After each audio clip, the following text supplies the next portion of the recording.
it's just me and you. Salut mon petit Novel, bienvenue dans cette vidéo spéciale dans laquelle je vais te donner tout ce que tu dois connaître sur la géométrie dans l'espace en SPEMAT terminal en moins de 5 minutes.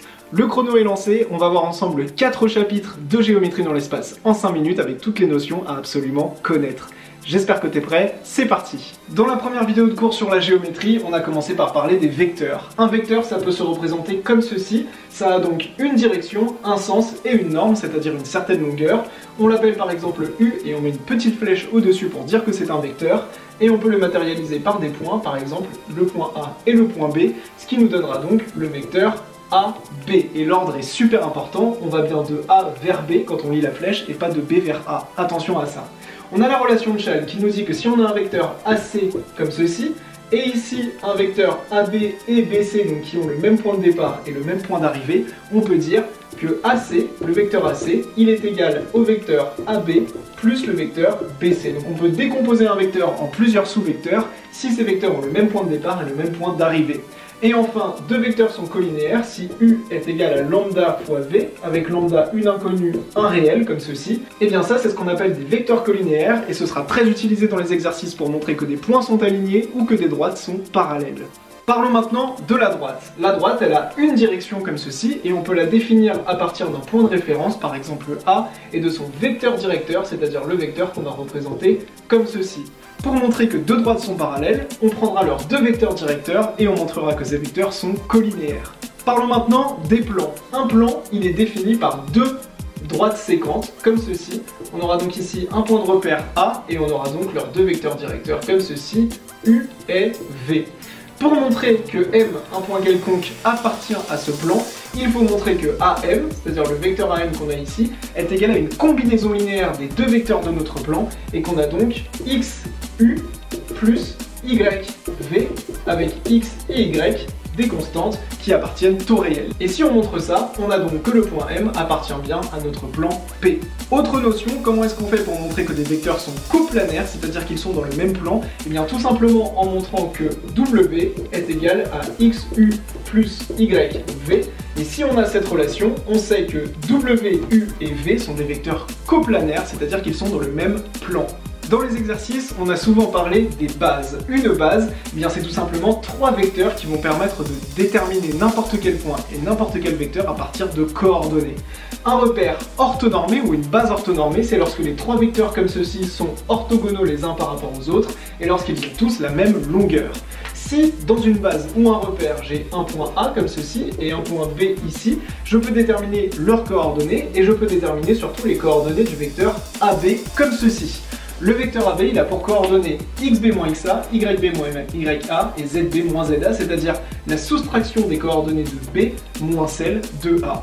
Et puis si je prends en compte le segment AB cette fois-ci comme ceci, qui a donc une certaine longueur, et que je veux déterminer les coordonnées du point I qui est le milieu du segment AB comme ceci, eh bien je vais additionner les coordonnées de A et de B et les diviser à chaque fois par 2. On a ensuite parlé du produit scalaire et on a vu qu'il y a trois formules à connaître. Une avec le cosinus de l'angle formé par nos deux vecteurs, avec U et V, deux vecteurs quelconques. On peut avoir par exemple U qui sera ici, V qui sera ici, et donc l'angle ici formé par nos deux vecteurs, c'est l'angle qu'on trouvera ici. On peut aussi définir le produit scalaire avec les normes et avec les coordonnées de chacun de nos vecteurs, et tout l'enjeu dans les exercices, c'est de prendre la bonne de ces trois formes.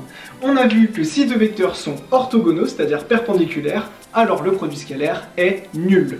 On a aussi parlé des normes. On a vu que la norme d'un vecteur U qui a pour coordonnées x, y et z, elle est égale à la racine de x carré plus y carré plus z carré. La norme de AB, c'est-à-dire la longueur du segment AB et donc la distance entre les points A et B, c'est un petit peu la même chose en soustrayant les coordonnées de B par les coordonnées de A. Et puis on a vu également qu'on avait cette égalité, que U plus V au carré, la norme de U plus V au carré, elle est égale à ça, et ça nous fait vraiment penser à la formule A plus B carré qui est égal à A carré plus 2AB plus B carré, comme ceci. On a vu également que pour montrer une orthogonalité, on montre souvent que le produit scalaire est nul, tout simplement. Mais pour montrer qu'une droite est orthogonale à un plan, ici j'ai donc une droite D et ici un plan P, il faut montrer que cette droite est orthogonale à deux droites séquentes qui appartiennent au plan P. Il faudra donc montrer qu'elle est orthogonale à cette droite, mais également à cette droite, comme ceci. On a également parlé dans les vidéos de cours du projeté orthogonal d'un point sur une droite. Le projeté orthogonal de M sur une droite D, eh bien c'est le point H qu'on va pouvoir représenter comme ceci, et c'est la plus courte distance qui existe entre le point M et la droite D. On a également parlé de la représentation paramétrique d'une droite. Une droite comme ceci, une droite D, elle peut être représentée par un système de 3 équations comme ceci, avec xa, yA, za les coordonnées d'un point A qui appartient à la droite, A, B et C les coordonnées du vecteur directeur de cette droite U, et X, Y, Z les coordonnées d'un point M, par exemple ici ou par exemple ici. Et tout l'enjeu des exercices, ce sera montrer que ces 3 équations sont vérifiées et qu'on trouve à chaque fois la même valeur de t pour montrer que M appartient ou non à la droite D. Dernière notion qu'on a vue dans les exercices et dans les vidéos de cours Nouvelle Classe, on a vu qu'un plan peut être traduit par une équation cartésienne. Ça, c'est l'équation cartésienne d'un plan. Et A, B et C, ce sont les coordonnées d'un vecteur normal au plan P, normal c'est-à-dire qu'il est perpendiculaire et orthogonal à ce plan P.